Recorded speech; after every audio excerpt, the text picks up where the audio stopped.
예, 안녕하세요. 저는 서울대학교 소비자학과의 김난도 교수입니다. 트렌드 코리아라는 책을 14년째 써오고 있고요. 주로 소비자와 소비자 트렌드에 대해서 연구하고 있습니다. 이 포스트 코로나 시대가 되면 또는 포스트 인데믹 시대라고도 하고요. 가장 중요한 소매업의 화두는 뭘까? 그런 생각을 했는데 아무리 생각해도 아이러니하게 그게 공간이더라고요. 2021년 초에 여의도에 문을 연 더현대 서울 백화점이 굉장히 이제 사람들의 큰 관심을 얻고 핫한 곳으로 이제 떠오르면서 주목을 하게 됐죠. 근데 단지 그 사람들이 많이 모였다. 이것만 제가 관심을 둔 것은 아니었습니다. 두 가지 측면에서 제가 굉장히 좀 놀란 게 있는데, 첫 번째는 여의도는 백화점이 들어가기에는 좋은 공간은 아닙니다. 근데 이건 그 경영의 문제라기보다는 거의 상권의 문제예요. 오피스 지구이기 때문에 주간 인구와 야간 인구의 차이가 굉장히 크고요. 어떻게 보면 상권의 오지라고 할 수 있는데 거기서 성공을 했다. 이건 참 놀라운 일이죠. 두 번째는 백화점들은 주로 VVIP 또는 4050 또는 5060 어느 정도 이제 연령과 구매력이 있는 분들을 대상으로 한 비즈니스였습니다. 근데 여기서는 2030, 흔히 우리 MZ세대라고 부르는 젊은 세대에게 아주 폭발적인 반응을 얻었다. 아주 선명한 타겟이 성공한 거죠. 그런 측면에서 본다면 앞으로 포스트 코로나 시대에 공간 비즈니스가 나아가야 될 방향을 가장 정확히 보여줬다고 생각이 들었어요. 어떤 렌즈를 통해서 더현대 서울을 보면 좋을까? 그 개념적 렌즈를 제가 정말 한 20가지 넘게 공간에 관한 키워드를 놓고 저희 공저자들하고 정말 아주 오랫동안 토론한 끝에 페르소나 공간이라는 개념을 개발을 했습니다. 페르소나란 말은 가면이라는 뜻이고요.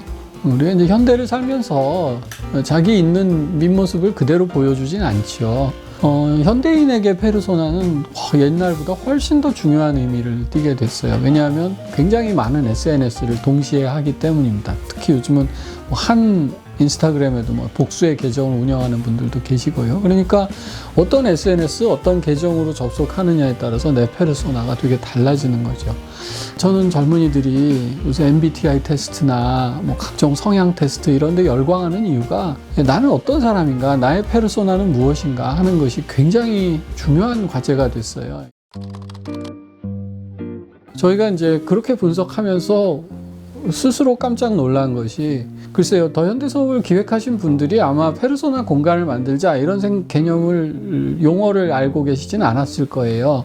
하지만 그 실제로 하신 행동들이나 기획이나 실행들을 보면 우리가 페르소나 공간에서 분석하고 싶어 했던 바로 그런 전략과 기획들을, 페르소나 공간이 되기 위해서는 공간적 여백이 굉장히 중요합니다. 건축적으로는 보이드라고 부르시던데, 우리가 공간이라고 할 때 보면 비일 공자에다가 사익 안자를 쓰잖아요. 그러니까 채워져 있는 부분이 중요한 게 아니라 비워져 있는 부분들이 굉장히 중요한 것이거든요. 더현대 서울은 가보면 정말 그 빈 공간이 너무너무 많습니다. 특히 5층의 그 포레스트 같은 경우는 거의 상업 공간이 없어요. 그런 공간이 있음으로써 거기 찾아온 고객들이 자기 페르소나를 찾고 투영할 수 있는 그런 여백을 느낄 수 있다는 거죠. 특히 지하 2층을 제가 되게 주목을 하는데요. 지하 2층은 내가 모르는 브랜드로만 채워라. 어느 임원이 그렇게 지시하셨다는 거예요. 제가 그 말을 듣고 아주 경악했습니다. 이거 굉장히 쉬운 말이 아닙니다. 우리 이제 조직생활 해보면 알지만 아래 직원이 생기는 순간 과시하고 싶어 하고 그걸 인정받고 싶어 하는데 젊은 세대를 이해할 수 없는 한계를 인정하는 것이거든요. 제가 이제 더현대 서울 책 쓰느라고 좀 글이 막히고 영감이 안 떠오르고 이러면 그냥 펜 놓고 지하철도 타고 이러고 더현대 서울 갔었어요. 젊은 친구들이라면 여의도역에서 이렇게 걸어오면서 어떤 것을 보고 어떻게 동선을 잡았을까 이제 이런 생각 많이 하면서 갔거든요. 제가 딱 한 번 빼고는 거의 제가 거기서 최고령자인 거예요. 저는 좀 속상했지만 더현대 서울은 성공한 거죠. 적어도 MZ세대들은 내가 서울러의 어떤 라이프 스타일을 동경한다면 한 번은 방문해야 되는 이제 그런 공간이 되지 않을까. 더현대 서울 마케팅이나 커뮤니케이션을 보면 그 과거의 어떤 커뮤니케이션하고는 좀 스타일이 다릅니다. 굉장히 좀 포스트 모던하다고 그럴까요?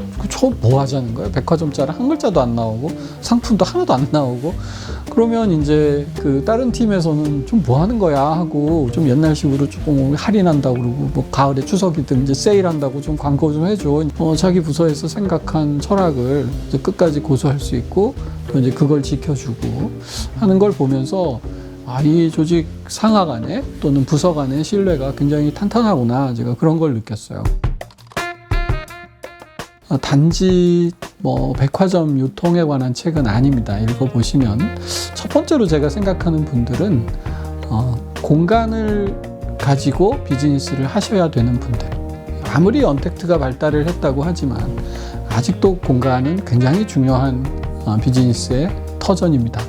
그래서 어떤 공간을 내가 만들어야 우리 고객들이 더 많이 찾아올 수 있을까 고민을 하시는 분들이 저는 제일 꼭 읽으셨으면 하는 제 마음속의 타겟이고요. 공간을 기반으로 하지 않더라도 저는 현대 비즈니스에서 중요한 요소들이 이번 책에서 저는 다 언급이 됐다고 생각해요. 타겟의 중요성입니다. 굉장히 요새 타겟을 세밀하고 핀포커스 해야 되는 이제 그런 시대를 맞았거든요. 저희 책에도 어떤 팀장님이 해주신 말씀인데 고기를 많이 잡고 싶다고 바다 전체에다가 그물을 던질 수는 없다 하는 세상이 됐습니다. 필연적으로 선택과 집중을 할 수밖에 없는데 그런 사례를 이번에 더현대서울이 아주 잘 보여줬다고 생각합니다.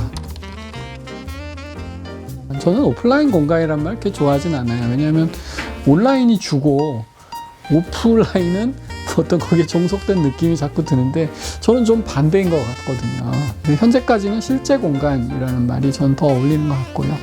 이런 실제 공간을 기반으로 한 비즈니스는 앞으로 양극화가 강해질 것 같아요. 지루하고 재미없고 불편한 공간은 더 빠른 속도로 죽고 가고 싶고 재미있고 경험하고 배울 수 있는 공간은 더 빠른 속도로 성장한다. 우리가 가고 싶은 열망을 불러일으킬 수 있는 그런 공간은 오히려 과거보다 훨씬 더 강한 기회를 잡았다. 이렇게 요약할 수 있겠습니다.